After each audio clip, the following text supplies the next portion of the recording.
नमस्कार, स्वागत है आप सभी का डीडी न्यूज के इस खास बुलेटिन एक्सप्रेस 100 में, जहां हम आपके लिए लेकर आते हैं राजनीति, मनोरंजन, देश दुनिया, खेल और व्यापार जगत की सभी बड़ी खबरों को एक्सप्रेस यानी कि फटाफट अंदाज में। मैं हूं आपके साथ भावना नैयर, तो देखिए खबरें तेज रफ्तार से।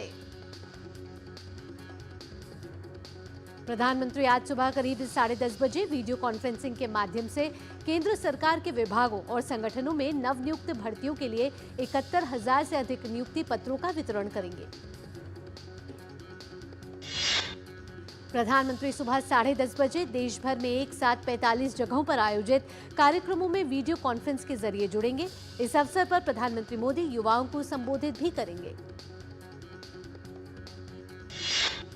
रोजगार मेला रोजगार सृजन को सर्वोच्च प्राथमिकता देने की प्रधानमंत्री की प्रतिबद्धता को पूरा करने की दिशा में एक महत्वपूर्ण कदम है। यह युवाओं को राष्ट्र निर्माण और आत्म सशक्तिकरण में उनकी भागीदारी के लिए सार्थक अवसर प्रदान करेगा। रोजगार मेला देश भर में 45 स्थानों पर आयोजित किया जाएगा। देश भर से चयनित नए कर्मचारी गृह मंत्रालय, डाक विभाग, उच्च शिक्षा विभाग, स्वास्थ्य एवं परिवार कल्याण मंत्रालय, वित्तीय सेवा विभाग सहित विभिन्न मंत्रालयों और विभागों में शामिल होंगे। प्रधानमंत्री आज नई दिल्ली में क्रिसमस समारोह में भाग लेंगे। इस कार्यक्रम की मेजबानी भारतीय कैथोलिक बिशप सम्मेलन कर रहा है।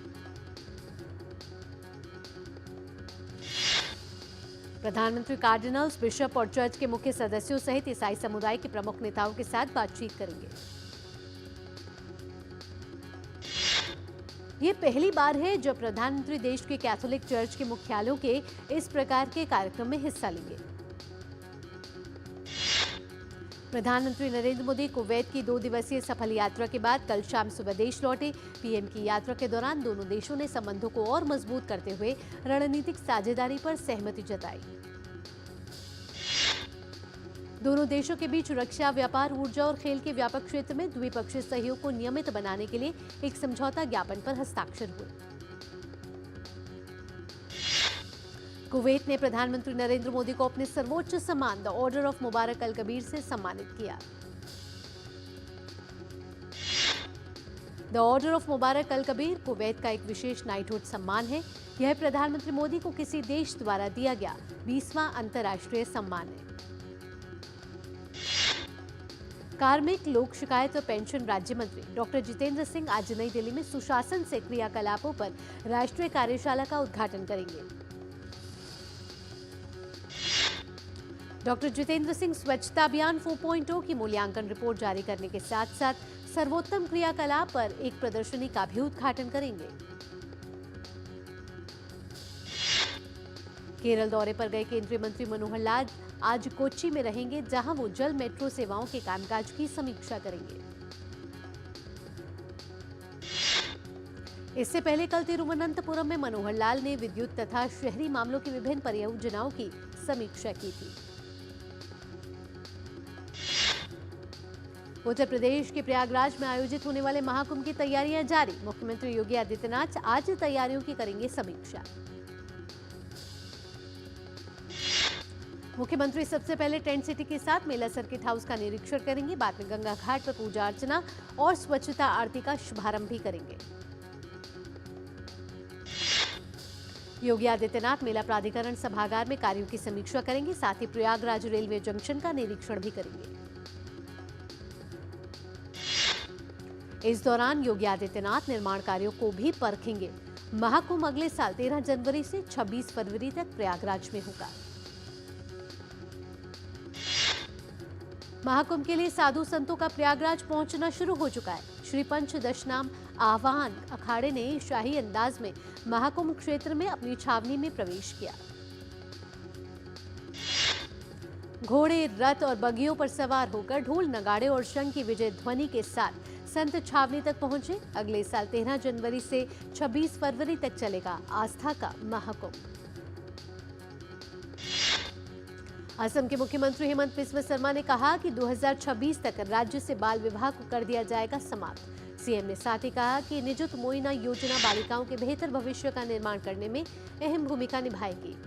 अयोध्या में अगले साल 11 जनवरी को श्री राम मंदिर में 3 दिवसीय वार्षिक पाटोत्सव का आयोजन होगा। इस दौरान पौष शुक्ल द्वादशी को दोपहर 12:20 पर प्राण प्रतिष्ठा महोत्सव काल में भगवान श्री राम लला का अभिषेक और आरती होगी। श्री राम जन्मभूमि तीर्थ क्षेत्र ट्रस्ट के महासचिव चंपत राय ने कहा कि जल्द ही पूरा होगा श्री राम मंदिर का निर्माण। कहा, अब तक लगभग 3 करोड़ राम भक्त कर चुके हैं श्री राम लला के दर्शन। त्रिपुरा के मुख्यमंत्री माणिक साहा ने वन नेशन वन इलेक्शन को लेकर प्रधानमंत्री नरेंद्र मोदी का आभार जताया। कहा, जनता भी चाहती है एक साथ हो चुनाव। उत्तर प्रदेश के पीलीभीत में बड़ी मुठभेड़। पीलीभीत के पूरनपुर क्षेत्र में उत्तर प्रदेश और पंजाब पुलिस ने संयुक्त अभियान में 3 अपराधियों को किया ढेर।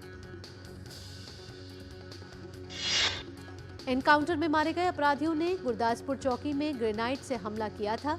पुलिस को उनके पास से कई बड़े असलहे बरामद हुए हैं। सूचना और प्रसारण मंत्रालय के सचिव संजय जाजू ने रविवार को अमरावती के बडनेरा में भारतीय जनसंचार संस्थान IIMC के निर्माणाधीन परिसर का दौरा किया।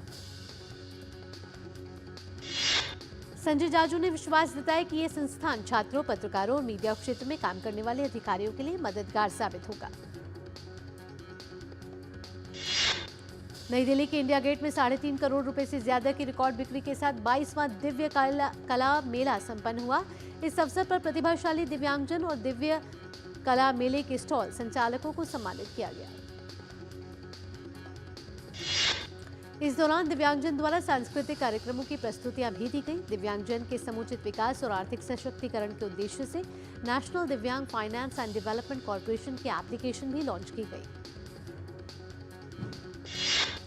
किसान दिवस के मौके पर उपराष्ट्रपति जगदीप धनखड़ ने किसान घाट पर पूर्व प्रधानमंत्री चौधरी चरण सिंह को पुष्पांजलि अर्पित की। उपराष्ट्रपति के साथ केंद्रीय मंत्री जयंत चौधरी ने भी पुष्पांजलि अर्पित की। आज देश भर में किसान दिवस मनाया जा रहा है। आज का दिन राष्ट्र की प्रगति के किसानों के योगदान को सम्मान देने का अवसर है। देश के पूर्व प्रधानमंत्री चौधरी चरण सिंह की जयंती पर राष्ट्रीय किसान दिवस के तौर पर मनाया जाता है। किसानों को भूमिका को महत्व देते हुए सरकार ने उनके सामाजिक आर्थिक उत्थान के लिए अनेक पहल की है। पहाड़ों पर बर्फबारी के कारण उत्तर भारत के मैदानी इलाकों का तापमान गिरा है। कई राज्य भीषण शीतलहर की चपेट में। देश के उत्तर और मध्य भाग में शीतलहर के साथ ठंड का प्रकोप जारी। आज सुबह राजधानी दिल्ली के कुछ इलाकों में हल्की बारिश हुई है। तापमान और गिरा।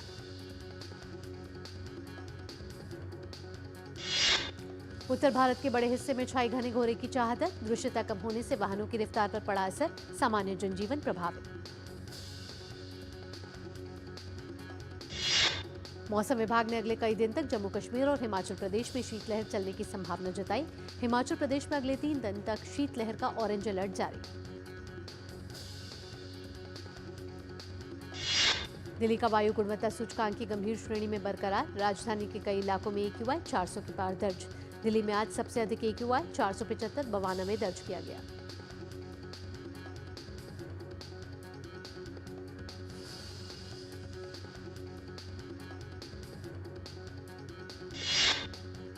तो उत्तर प्रदेश के पीलीभीत में बड़ी मुठभेड़ हुई है और इस पर अधिक जानकारी के लिए बात कर लेते हैं हमारे संवाददाता रामेंद्र से। रामेंद्र जुड़ गए हमारे साथ। रामेंद्र, क्या है ताज़ा अपडेट? पुलिस को बड़ी सफलता हासिल हुई है इसमें और किस तरीके से मुठभेड़ चली और उसके बाद क्या अंजाम तक पहुंचा है? देखिए, पंजाब के आतंकवादी थे गुरविंदर, जसप्रीत और वीरेंद्र। इनको पंजाब पुलिस काफी लंबे अरसे से तलाश कर रही थी। गुरदासपुर में चौकी पर ग्रेनेड हमले का भी आरोप इन पर था और STF और पंजाब पुलिस ने ज्वाइंट वेंचर में यह अभियान चलाया है। जो पीलीभीत का पूरनपुर क्षेत्र है वहां छिपे हुए थे, जिनकी सूचना मिलने पर पुलिस ने चारों तरफ से घेर के फायरिंग की और इन तीनों लोगों की डेथ हो गई। तीनों लोगों को गोली लगी थी। CHC पर लाया गया जहां डॉक्टरों ने मृत घोषित कर दिया है। इनके पास से तमाम असलहे बरामद हुए हैं। AK-47 मिला है, 9mm की पिस्टल मिली है, तमाम कारतूस मिले हैं। तो इससे अंदाजा लगाया जा सकता है कि बड़े पैमाने पर इनकी तैयारी थी कोई बड़े काम को अंजाम देने के लिए और पुलिस इनके पीछे लगी हुई थी। तो UP STF और पंजाब पुलिस की बड़ी कामयाबी मिली है। जी रामेंद्र, क्या इन 3 अपराधियों की शिनाख्त हो चुकी है? क्या इनकी डिटेल सामने आ चुकी है? कौन है ये, कहाँ से हैं? पंजाब से तो आपने बताया ही है, और इनके बारे में ज्यादा जानकारी क्या हासिल हुई है? देखिए पूरी डिटेल्स नहीं मिली, लेकिन इनके नाम सामने आ गए हैं। एक गुरविंदर सिंह नाम है, एक का जसप्रीत नाम है, एक का वीरेंद्र नाम है, और तीनों पंजाब से ही संलिप्त बताए जा रहे हैं। इनकी डेड बॉडी जिला अस्पताल में लाई जा रही है, जहां हमारे रिपोर्टर अभी तैनात है। पुलिस एसपी वहां अभी पूरी ब्रीफिंग देंगे कि किस तरीके से पूरी घटना को अंजाम दिया गया। वो डिटेल्स भी हम आप तक पहुंचाएंगे, लेकिन अभी तक ये जानकारी कि तीनों की डेथ हो गई है और पंजाब पुलिस और यूपी एसटीएफ का ज्वाइंट वेंचर में ऑपरेशन चला है, जिसमें तीनों आतंकवादी मारे गए हैं।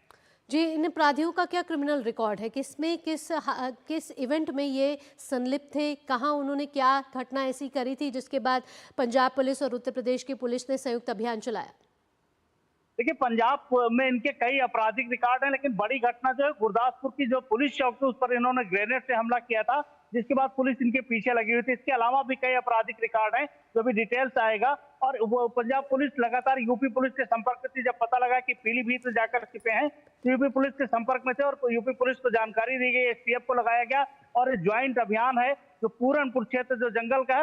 आपको ये बता दें कि लखीमपुर और पीलीभीत ऐसे क्षेत्र हैं जहां ज्यादातर पंजाबी कृषि क्षेत्र में काम करते हैं और बड़ा उत्कृष्ट कृषि करते हैं और बड़े समृद्ध किसान हैं। तो हो सकता है कि किसी लिंक के माध्यम से यहाँ आए हों। और अगर आतंकवाद की बात करें, जब पंजाब में आतंकवाद था तो पीलीभीत और लखीमपुर के हिस्से में भी आतंकवादी आकर छिपते थे। तो वो जो लिंक है उसको ढूंढते हुए पंजाब पुलिस ने जब सर्च किया तो पता लगा कि उत्तर प्रदेश में ये लोग हैं और ज्वाइंट वेंचर में पूरा अभियान चलाया गया है। जी रामेंद्र, तो उत्तर प्रदेश और पंजाब पुलिस के संयुक्त अभियान में बड़ी सफलता हासिल हुई है, जहां 3 अपराधियों को ढेर कर दिया गया है। आगे भी हम आपको ज्यादा डिटेल्स देते रहेंगे। फिलहाल रामेंद्र, इन सभी जानकारियों के साथ आपका धन्यवाद। तो यहाँ रुकेंगे एक छोटे से ब्रेक के लिए। ब्रेक के बाद भी रफ्तार भरी खबरों के सिलसिले को रखेंगे जारी।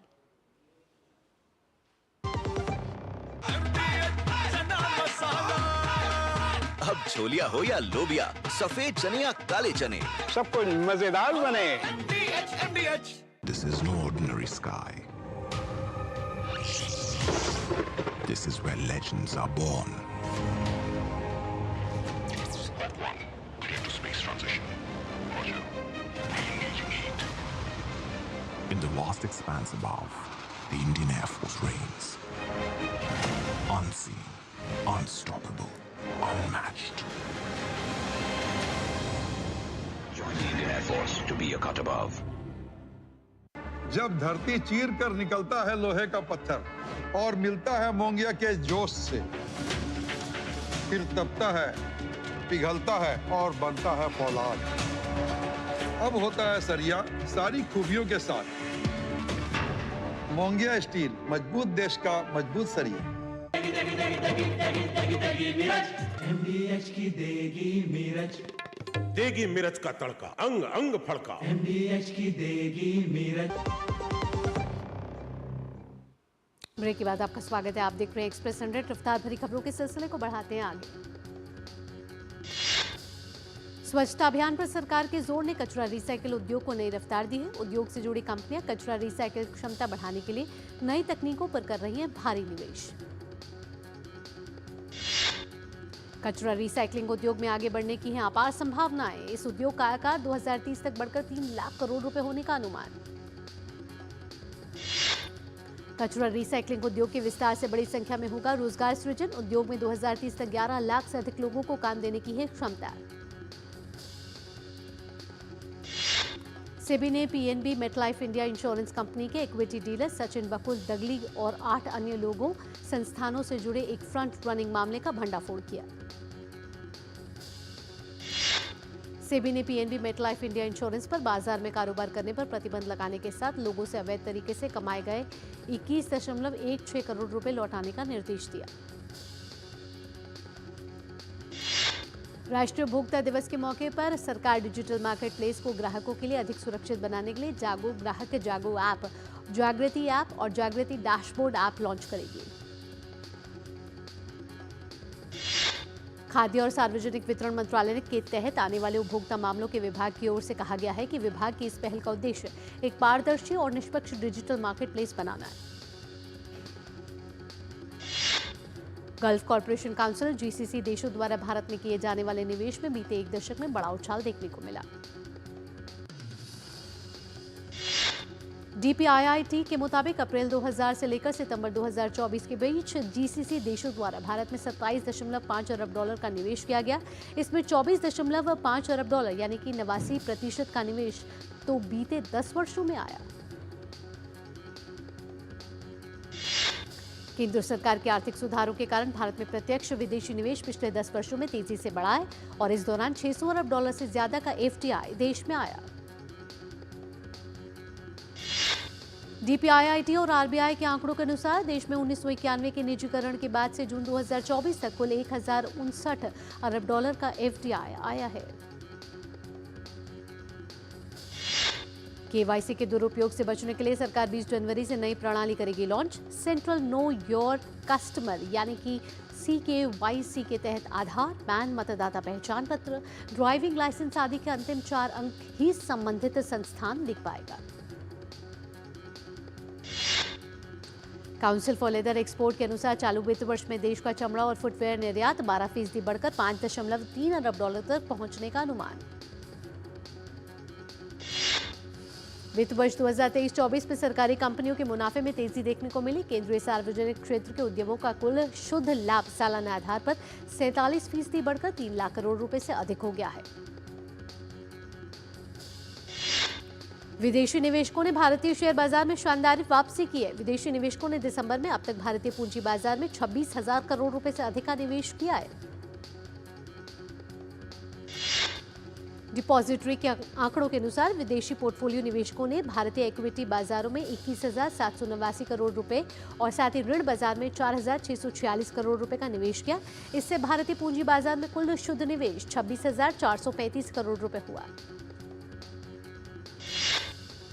भारतीय शेयर बाजार में जहां रिकॉर्ड उच्च स्तर बनाया, वहीं दूसरी ओर प्रारंभिक सार्वजनिक निर्गम यानी कि IPO से 327 कंपनियों ने रिकॉर्ड 1.69 लाख करोड़ रुपए जुटाए हैं। संयुक्त अरब अमीरात, सऊदी अरब और कई अन्य खाड़ी देशों ने पाकिस्तान के करीब 30 अलग अलग शहरों के लोगों को वीजा देने किए पर अनिश्चितकालीन प्रतिबंध लगाया। पाकिस्तानी नागरिकों की विदेशों में भीख मांगने या मादक पदार्थों की तस्करी, मानव तस्करी और अन्य आपराधिक गतिविधियों के कारण ये प्रतिबंध लगाए गए। प्रतिबंध और वीजा आवेदन खारिज होने की बढ़ती घटनाओं के बाद पाकिस्तानी पासपोर्ट के पहले से ही खराब छवि के लिए और भी नुकसान होगा। पाकिस्तानी पासपोर्ट की लगातार तीसरे साल दुनिया में चौथी सबसे खराब रैंकिंग रही है। सीमा सुरक्षा बल और रेलवे सुरक्षा बल ने अगरतला रेलवे स्टेशन से 3 बांग्लादेशी नागरिकों को हिरासत में लिया। पूछताछ के दौरान उन्होंने बताया कि बांग्लादेश से अवैध रूप से भारत में प्रवेश किया था। अगरतला GRP पुलिस स्टेशन में तीनों के खिलाफ मामला दर्ज कर उनसे आगे की पूछताछ की जा रही है। पूछताछ पूरा होने के बाद उनके और 20 साथियों की गिरफ्तारी हो सकती है। अमेरिका के नवनिर्वाचित राष्ट्रपति डोनाल्ड ट्रंप ने फेंटानिल जैसी दवाओं को लेकर कहा है कि वह फेंटानिल जैसी दवाओं के रोकथाम के लिए अभियान शुरू करेंगे। ट्रंप ने फेंटानिल जैसी दवाओं को नशीला पदार्थ बताया और इसके सेवन को शरीर के लिए घातक बताया। इसी के साथ उन्होंने मेक्सिकन ड्रग कार्टेल की आतंकवादी संगठनों से तुलना की। सर्बिया की राजधानी बेलग्रेड में लगभग 29,000 लोगों ने सरकार के खिलाफ जबरदस्त विरोध प्रदर्शन किया। आक्रोशित भीड़ 15 लोगों की मौत को लेकर विरोध प्रदर्शन कर रही थी। प्रदर्शनकारियों ने इस घटना के लिए भ्रष्टाचार और खराब निर्माण को जिम्मेदार ठहराया। उन्होंने रेलवे स्टेशन के नवीनीकरण में लापरवाही का आरोप लगाया। दक्षिणी ब्राजील के पर्यटक शहर ग्रामाडो में 10 लोगों को ले जा रहा एक छोटा विमान चिमनी से टकराने के बाद दुर्घटनाग्रस्त हो गया।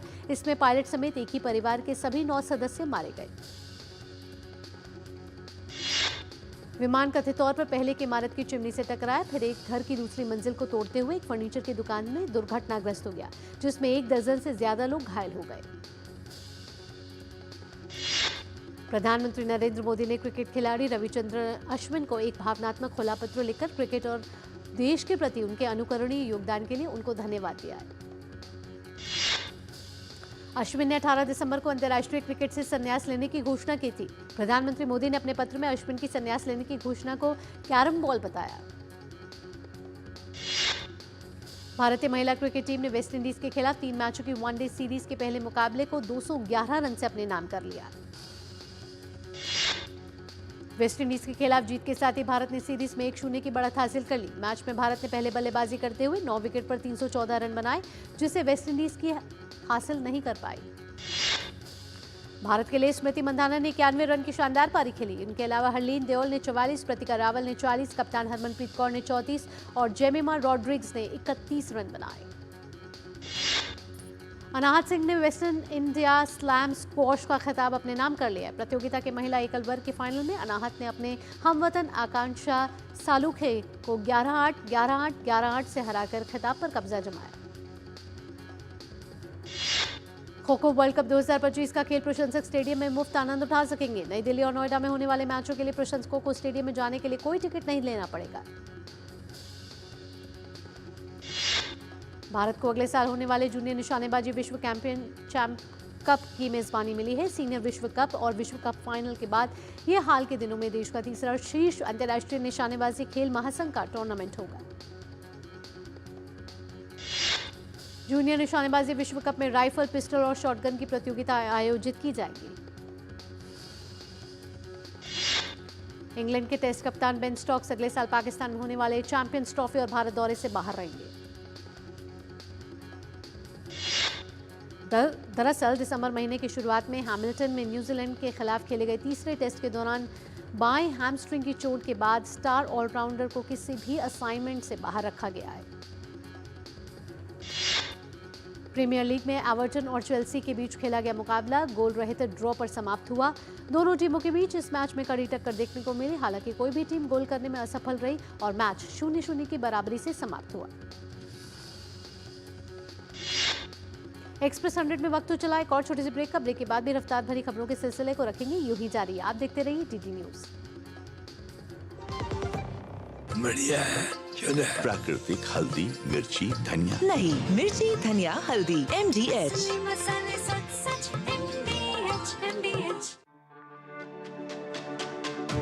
मेरी पसंद, मेरी पसंद, मेरी पसंद, मेरी पसंद, हमारी पसंद, हम सबकी पसंद। मजबूत देश का मजबूत सरिया हो गया स्टील।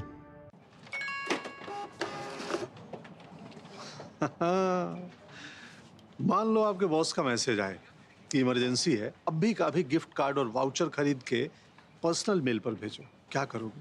भेज दोगे? बॉस, ये बॉस नहीं, बॉस की तस्वीर लगा के फ्रॉडगिरी करने वाले हैं। मैं बॉस का फेवरेट बनना चाहता हूँ, पर मूर्ख नहीं हूँ। याद रहे, UPI सेफ है, पर कोई आपको बेवकूफ बनाना चाहे तो कहो मैं मूर्ख नहीं हूँ। MDH का किचन किंग किचन में हो तो हम सब कुछ बना सकते हैं। बैंगन का भरता, आलू गोभी, भिंडी मसाला और भी बहुत कुछ। MDH। आपका स्वागत है। आइए रफ्तार भरी खबरों के सिलसिले को बढ़ाते हैं आगे। प्रीमियर लीग में ही खेले गए एक अन्य मैच में साउथहैम्पटन और फुलहैम के बीच मुकाबले भी बिना किसी गोल के समाप्त हुआ। वॉल्वरहैम्पटन वंडरर्स ने लिसेस्टर सिटी को हराकर प्रीमियर लीग में अपनी तीसरी जीत हासिल की। रविवार की देर रात प्रीमियर लीग में AFC बार्नमाउथ ने मैनचेस्टर यूनाइटेड को 3-0 से हरा दिया। बॉलीवुड अभिनेत्री पद्मिनी कोल्हापुरी ने देहरादून में लोगों के बीच बैठकर देखी फिल्म माली। ये फिल्म पर्यावरण और मानसिक स्वास्थ्य की थीम पर बनी हुई है। फिल्म माली की स्क्रीनिंग के बाद पद्मिनी कोल्हापुरी ने कहा कि फिल्म को उत्तराखंड में खूबसूरती से शूट किया गया है। कुमार विश्वास ने शत्रुघ्न सिन्हा और उनकी बेटी पर अप्रत्यक्ष रूप से निशाना साधते हुए कहा कि अपने बच्चों को रामायण सिखाएं। फिल्म गेम चेंजर के प्री रिलीज इवेंट पर पहुंचे साउथ सुपरस्टार रामचरण। फिल्म आगामी वर्ष 10 जनवरी में रिलीज होने के लिए तैयार। अमेरिका के डलास में फिल्म गेम चेंजर के प्रचार कार्यक्रम में निर्देशक सुकुमार ने दावा किया कि राम ने इतना अच्छा अभिनय किया है कि उन्हें उम्मीद है कि अभिनेता को इसके लिए राष्ट्रीय पुरस्कार मिलेगा। तेलंगाना के मुख्यमंत्री रेवंत रेड्डी ने तेलुगु सुपरस्टार अल्लू अर्जुन के घर पर हुए हमले की निंदा की है और मामले में सख्त पुलिस कार्रवाई के आदेश दिए। पुष्पा 2 ने रिलीज के 18वें दिन 30 करोड़ रुपए से ज्यादा की कमाई की। फिल्म का कुल कलेक्शन 1000 करोड़ से ऊपर पार कर चुका। निर्माता अल्लू अरविंद को अपनी नई फिल्म थंडेल के दूसरे गाने की रिलीज डेट को अपने बेटे और अभिनेता अल्लू अर्जुन की परेशानियों के कारण टाला। Film Mufasa the Lion King ने रिलीज के तीसरे दिन 17 करोड़ रुपए कमाए। अनिल शर्मा के निर्देशन में बनी नाना पाटेकर और उत्कर्ष शर्मा की फिल्म वनवास ने तीसरे दिन 1 करोड़ रुपए की कमाई की। निर्देशक प्रशांत नील ने प्रभास और सालार के दूसरे हिस्से को लेकर अपनी राय जाहिर की है। कहा, फिल्मों की स्क्रिप्टिंग के दौरान प्रभास के इनपुट काम आए। अजय देवगन की फिल्म आजाद का टाइटल ट्रैक आजादा है तू हुआ रिलीज। इस गाने को भुवनेश्वर में डीएवी यूनाइटेड फेस्ट में रिलीज किया गया। फिल्म मैक्स का ट्रेलर रिलीज टाला। फिल्म के निर्माण में हुई देरी के कारण रिलीज को क्रिसमस तक टाल दिया गया है। सिंगर करण औजला के कॉन्सर्ट में पहुंचे अभिनेता विकी कौशल ने सिंगर की तारीफ करते हुए कहा कि आज वह सच में एक सितारे की तरह चमकने के हकदार है, जैसे वह आज चमक रहा है। विकी के शब्द सुनकर करण अपने आंसू नहीं रोक पाए। कैटरीना कैफ ने फिल्म टाइगर जिंदा के 7 साल पूरे होने पर एक विशेष पोस्ट साझा की। वरुण धवन की फिल्म बेबी जॉन 25 दिसंबर को सिनेमाघरों में देगी दस्तक। फिल्म में वरुण धवन, कीर्ति सुरेश और वामिक गब्बी मुख्य भूमिका में नजर आएंगे। सीरीज स्क्विड गेम का दूसरा पार्ट 26 दिसंबर 2024 को नेटफ्लिक्स पर स्ट्रीम होने के लिए तैयार। इसी के साथ एक्सप्रेस 100 में फिलहाल इतना ही। देश और दुनिया की बाकी खबरों के लिए आप देखते रहिए डीडी न्यूज। अगला कार्यक्रम आप देखेंगे इकोनॉमी टुडे मेरी सहयोगी आंचल गुलाटी गुंबर के साथ। फिलहाल के लिए मुझे दीजिए अनुमति। नमस्कार।